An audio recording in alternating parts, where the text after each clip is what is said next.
Hi friends, welcome to my channel Telugu వంటకాలు బజయ్య. మీ జయ. ఈరోజు మీ ముందుకు ఒక సరికొత్త రెసిపీ అయితే వచ్చేసిందండి. ఏంటా అనుకుంటున్నారండి? బొమ్మిడాయలు చింతకాయ పులుసు అండి. ఈ బొమ్మిడాయలు కూడా గోదావరిలో అప్పటికప్పుడు పట్టిన బొమ్మిడాయలు తెచ్చి చింతకాయల పులుసు వేసి చేశానండి. చూస్తుంటే నోరు ఊరిపోతుందండి. తినేయాలనిపించేస్తుందా? మరి చేసేసుకొని తినేద్దామా అండి?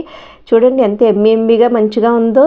అప్పటికప్పుడే వేడివేడి బొమ్మిడాయల పులుసు అన్నంలో వేసుకొని తింటే ఎంత రుచిగా ఉంటుందండి. ఈ పులుసు కోసం నేను ఏమేమి తీసుకున్నానో, ఎలా చేశానో వీడియోలోకి వెళ్ళిపోయి చూద్దామా అండి. మరి ఈ బొమ్మిడాయల పులుసు కోసం మనం బొమ్మిడాయలు కావాలి కదండి. ముందు బొమ్మిడాయలు తెచ్చుకుంటాకైతే మనం గోదావరి గొట్టు దగ్గరికి వెళ్ళి అక్కడ అప్పుడే పట్టి తెచ్చి అక్కడ పెట్టి అమ్ముతూ ఉంటారండి. ఆ బొమ్మిడాయలు అయితే మనం బేరం ఆడుకొని అక్కడే చేయించి తెచ్చుకున్నానండి. ఎందుకంటే వీటిని జిగురుగా సాగుతూ ఉంటాయండి, జారిపోతూ ఉంటాయి, చేతికి దొరకవు. అక్కడ విసుకలో తోమైతే చేస్తారండి. లేదంటే కొంతమంది పైన తోలు తీయించేసుకుంటారు. కానీ ఇలా తోలుతోనే పులుసు పెట్టుకుంటే టేస్టీగా ఉంటుందంటండి, రుచికరంగా. కొంతమంది స్కిన్ అయితే తీయించేస్తారు. ఆ స్కిన్ తీసి పెట్టిన వీడియో కూడా మన ఛానల్లో ఉందండి. చూడండి, బాగా ఇసుకలో అయితే తోమేసి అటు ఇటు శుభ్రంగా అన్నీ వాటికి పువారాలు అన్నీ ఉంటాయి కదండి, అవన్నీ తీసేసి లోపల అంతాను చక్కగా ముక్కలు కట్ చేస్తారండి. పెద్దవి కాబట్టి ముక్కలు కట్ చేస్తారు, చిన్నవి అయితే మనకి తలా తోక తీసేసి ఇచ్చేస్తూ ఉంటారండి. చూడండి ఎంత చక్కగా నీట్గా కట్ చేస్తుందో ఆవిడ. అక్కడే కట్ చేయించుకున్నానండి నేను. చూసారుగా ఫ్రెండ్స్, ఇవన్నీ ఇంటికి తెచ్చుకొని నేను వీటికి ఉప్పు, పసుపు, నిమ్మరసం అయితే వేసి శుభ్రంగా తోముకున్నానండి. ఎందుకంటే నీచు వాసన రాకుండా ఉంటుంది. ఇది కొంచెం జిగురుగా ఉంటాయి కదండి. శుభ్రంగా కల్లుప్పు అదేసి అయితే శుభ్రంగా తోముకున్నానండి. అయితే వీడియో అయితే అందరూ చూస్తున్నారు కానీ ఎవరూ లైక్ చేయట్లేదండి. లైక్ చేయడం వల్ల అయితే వీడియో ఎక్కువ మందికి రీచ్ అవుద్ది, నాకు సపోర్ట్ చేసిన వాళ్ళు అవుతారు. అలాగే మంచిగా కామెంట్ పెట్టడం వల్ల కూడా నాకు సపోర్ట్ చేసిన వాళ్ళు అవుతారండి. వీడియో చూస్తున్నారు కానీ చాలామంది సబ్స్క్రైబ్ చేసుకోవట్లేదండి. సబ్స్క్రైబ్ చేసుకోవడం వల్ల నేను ఏ వీడియో పెట్టినా మీకు నోటిఫికేషన్ అయితే వస్తుందండి. ఇప్పుడు మనం ఇంటికి తీసుకొచ్చేసుకొని అట్లా శుభ్రంగా కడిగేసుకున్నాం కదండి. కడిగిన ఇట్లకి శుభ్రంగా వాటికి మనం ఇప్పుడైతే ఉప్పు, కారం, పసుపు, నూనె పట్టించి ఒక 1 అవర్ కానీ 2 అవర్స్ కానీ ఫ్రిడ్జ్లో కానీ బయట కానీ పెట్టుకుంటే ఈ కారం, ఉప్పు, నూనె ముక్కలకు పట్టి మరింత రుచిగా ఉంటాయండి. చూడండి, ఈ లోపల మనం చింతకాయలు ఉడకబెట్టుకొని మసాలా అన్నీ రెడీ చేసుకోవచ్చండి. చూసారు కదా, ఇవన్నీ కలిపేసుకొని పక్కన పెట్టుకున్నాను. అలాగే ఒక 1/2 కేజీ వరకు ఉంటాయండి. వీటికి ఒక 1/4 కేజీ చింతకాయలు అయితే తీసుకొని శుభ్రంగా కడిగేసుకొని కుక్కర్లో అయితే వేసి ఉడకబెట్టి పక్కన పెట్టుకుంటానండి. ఇప్పుడు వీటి కోసం నేను ఇందులో వేసుకుంటాకి స్ప్రింగ్ ఆనియన్స్ అయితే మా కుండీలోనే ఉన్నాయి. అట్లా కట్ చేసి తెచ్చుకుంటాను. ఇలా కుండీలో పెట్టుకోవడం వల్ల ఎప్పుడైనా మనం ఉల్లిపాయలు ఉంటాయి కదండి, మొక్కలు వచ్చేసినవి, అవి అలా పెట్టుకుంటే మనకి ఎప్పుడు కావాల్సినప్పుడు చేపల కూరలో కానీ ఫ్రైడ్ రైస్లో కానీ సాంబార్లో కానీ వేసుకుంటే ఉపయోగపడతాయండి.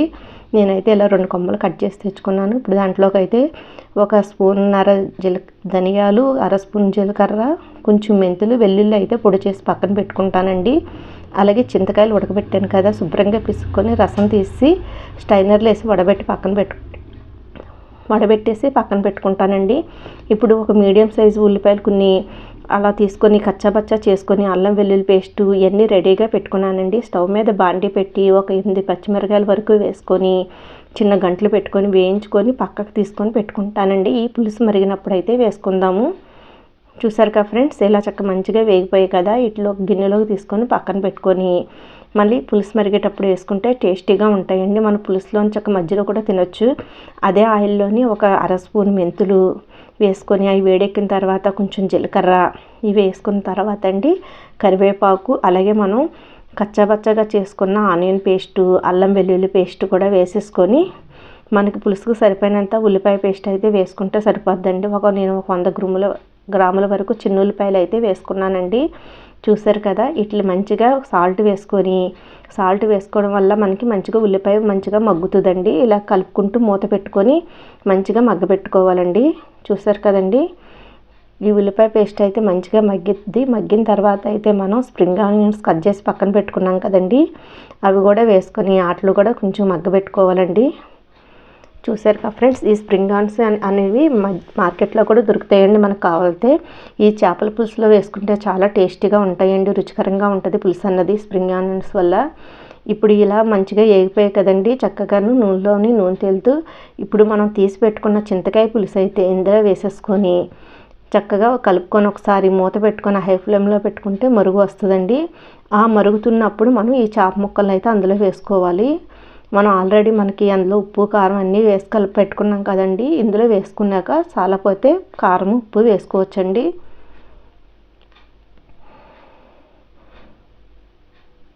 చూడండి ఫ్రెండ్స్, ఇవన్నిటిలోకి వేసుకొని ఆ బౌల్లో కూడా కొంచెం వాటర్ వేసుకొని అందులో కారము ఆయిల్ ఉంటుంది కదండి, అవి కూడా ఇందులో వేసేసుకుందామండి.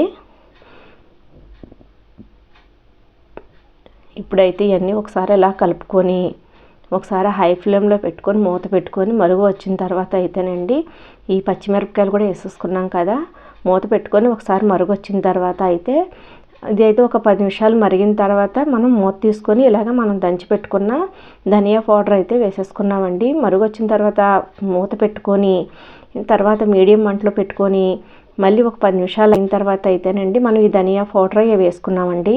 చూసారుగా ఫ్రెండ్స్, మళ్ళీ ఒక 10 నిమిషాలు అయిన తర్వాత అయితేనండి మళ్ళీ ఒకసారి ఉప్పు కారం అన్నీ చెక్ చేసుకొని సాలకపోతే వేసుకుంటే సరిపోద్దండి. దీంట్లో కొంచెం ఉప్పు కారం అది ఎక్కువే పడుతుంది. నేను కస్తూరి మెంతిని కొంచెం క్రష్ చేసుకొని అది కూడా కొంచెం అలాగే వేసుకున్నానండి. చూసారు కదా, ఇలా కూడా వేసుకొని మనం గరిటె పెట్టకూడదండి, అటు ఇటు తిప్పుకుంటే మనకి చేపల పులుసు అనేది ముక్కలు కదలకుండా ఉంటాయి.